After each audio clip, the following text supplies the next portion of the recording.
Hey everybody, Snake Doc here. We're going to do a video today on a new pistol. This is a P320 full size. And then we're going to do a size comparison and a weight comparison to a Glock 17 and the 5-inch M&P 2.0. So, I just picked this up Thursday from my FFL.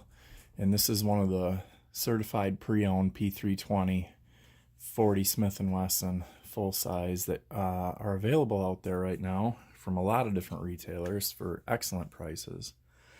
And as you can see by this trigger shape that this has had the voluntary upgrade, and then when we do a takedown on it, we'll show you the cutout and the slide that they put on there and some changes that they did internally to make these 100% drop safe. So this comes with night sights and glowing bright. This had a refurb date of March 20th, 2019. So this gun is just around a month old since it's been refurbished. The one thing I'm really disappointed in, and I sent an email, and hopefully they'll send me one. If not, I guess it's not a big deal. But this has a Gen 1 takedown lever on it, which there you can see how it protrudes out. The Gen 2 takedown lever is completely flat. It's nicer because when you get your firing grip on here, there's an edge right here that's kind of sharp under recoil, and it drills you right there in your thumb. But you can see it has the new style grip frame assembly, and it has the new slide stop that I think they include with the new grip frames. So I'm assuming they replaced the grip frame. I think they probably refinished the slide because there's not a mar on it. I don't know, there is rumors that these were never fired, that these were 40 cal pistols that were issued to police departments. Then when they heard about the drop safe issue, SIG sent them all brand new guns and they sent these back. And then SIG did their upgrade to these and then they sold them on the secondary market. So this has a 14 round mag, and you get two in the box. And even though a lot of manufacturers are showing these, or a lot of retailers are showing these as including one mag, there's a mag in the gun, and then the second mag is wrapped in plastic. It's brand new, so it's in a little plastic bag with some packaging tape over it, so maybe they didn't see it. These come in a red cardboard box. That way you know it is a certified pre-owned, and they do have full warranty. So there's a $50 rebate right now on P320s, and it doesn't say anything that CPOs are excluded, so I filled it out and mailed it in on Friday. So we'll see if I get it back. If I don't, it's not a big deal. If I do, I'll probably buy a mag or a flat dark earth carry frame, which would give you a little bit shorter rail section. But it would be the same grip frame size. Let's see, what else can we talk about before we get into some other stuff? In the SIG's videos, and some other people have said that after they do the voluntary upgrade to it, that the trigger is improved. If you look back in my video history, I'm not sure if I even made a video on it, but I did have a P320C. I had the two-tone. It was tan with the black slide, and this was before all the issues came about with it being not drop safe. So it had the fatter, wider trigger on it, and it had a really nice trigger. This to me is a terrible trigger, not so much in its movement or anything, but its feel. So here's your take up, and you can see just that little bit of movement. And then the brake, I want to see if the brake will come out on camera. I'm going to move it close. It's pathetically weak, and the spring sounds like the striker's broken. So I don't know if you heard that, but it sounds like a broken gun. So here's the reset. Nice short reset, and it's quick. But this brake.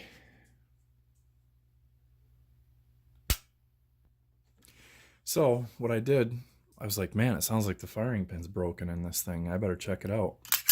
So I put a pencil down the barrel and you can see it barely moves it. Let's try, let me try a different one. So it shoots it up about that far out of the gun. So I was like, man, I don't know if that's enough to set off a round. So I put one round in the mag, went outside, fired it at my berm, and it fired. So I guess it's just the striker action just seems really weak, but there's enough to detonate primers. So I don't know. I wish, hopefully you guys can respond if you own one of these, what that should feel like, because the videos I've seen with this upgraded trigger, they have a nice snap sound like you would hear from, you know, like a Glock. So we'll show clear here, dump the mag, and so you hear that? That's a nice, I mean, that is sweet, right? And then listen to this one again.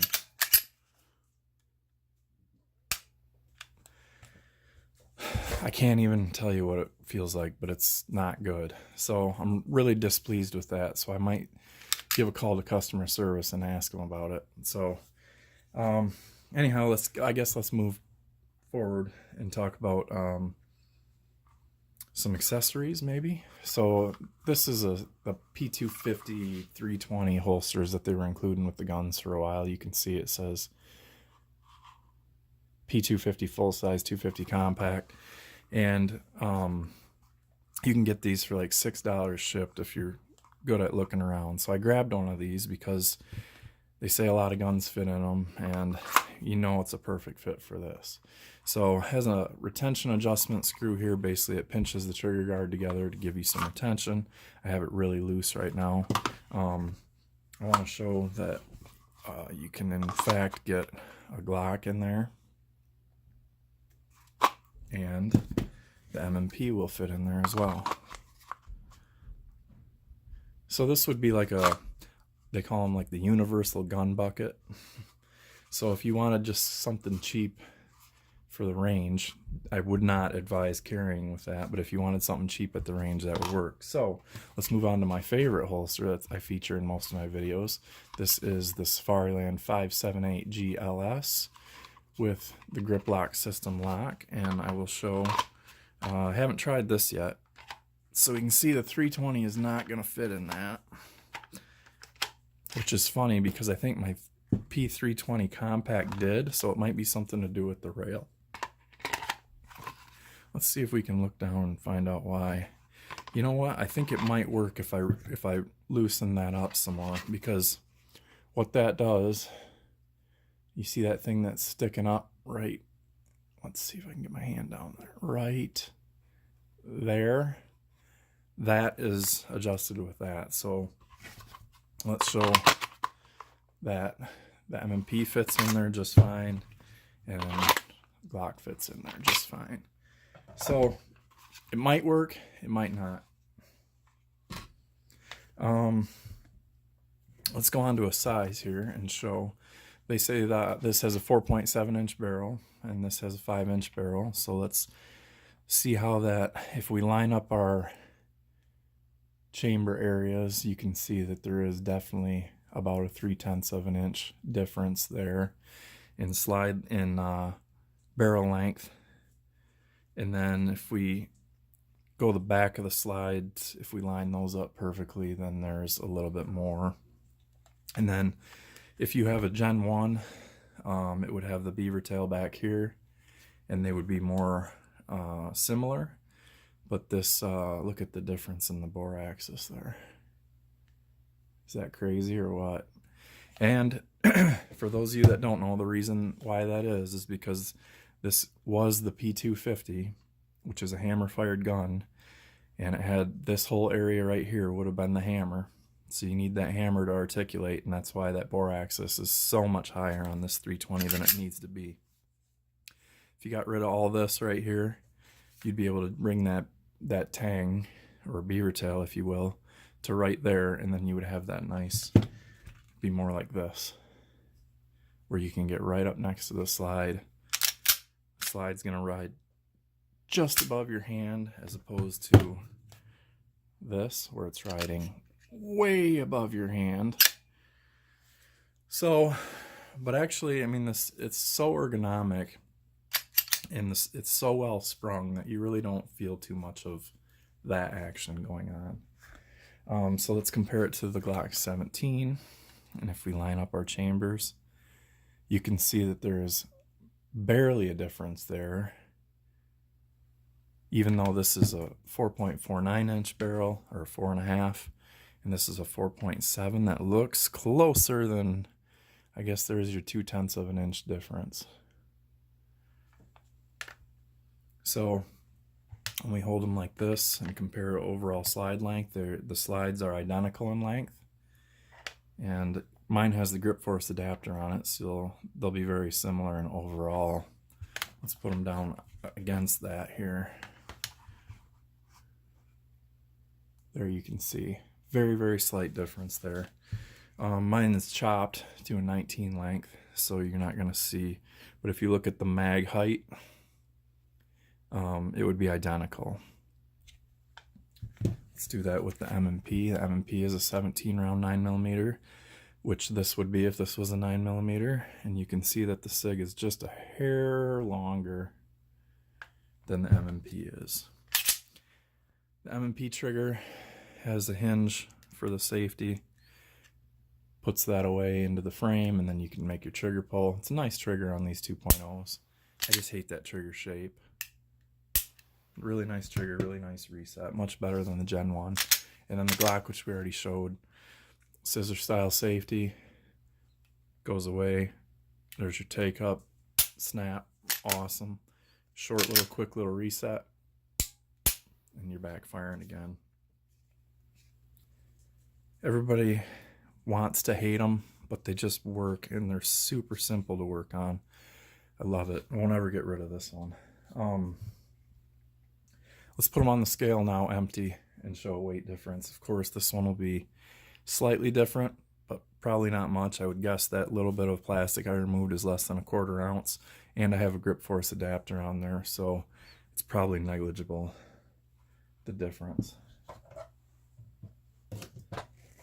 Let's see if I can get that in frame for us and readable. Yep, and this is going to be in ounces, so we have our 5-inch 2.0 at 29 3/4 ounces, empty. Here comes the 320, which I expect will be the heaviest. It feels the heaviest, at 30.5 ounces.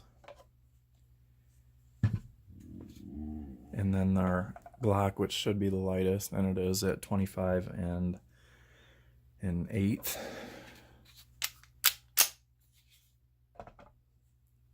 Yep, 25.15. So, lightest, middle of the pack, and heaviest. It feels substantial, but it has a really nice grip angle. This is the medium grip frame. It has a nice swell to it right here, and then the taper that happens right here, along with some beveling there. It doesn't really help you that much to get at the magazine release, which you can do without changing your firing grip if you have a decent sized hand. If you didn't, you could go with a small grip frame, which would reduce this size right here, and it would allow you to get at that magazine release even easier. Magazine releases on these are reversible, as it is on Gen 4 Glocks. This is a Gen 2, so it is not reversible. The M&P 2.0 is reversible with an ambi slide release, single side slide release. More modern versions of Glocks, Gen 5s, and your 19Xs and stuff like that have ambi for that. Let's see. Let's do a quick calipers, and then we're going to wrap up the video. So let's do a overall slide width, 1.04. Let's go to that narrow spot of the frame there, and then we have that at 1.06. The palm swell part of the frame is really wide at 1.34, which is, I'm pretty sure that's going to be the biggest out of all of these. And again, we talked about a 4.7 inch barrel length in this. So let's compare that here. We'll go to the lower portion of the slide. Same thing, 1.04. Let's go to the tapered area right here. And we have 1.03. Let's go to the mid palm swell here, 1.23. 5-inch barrel. Glock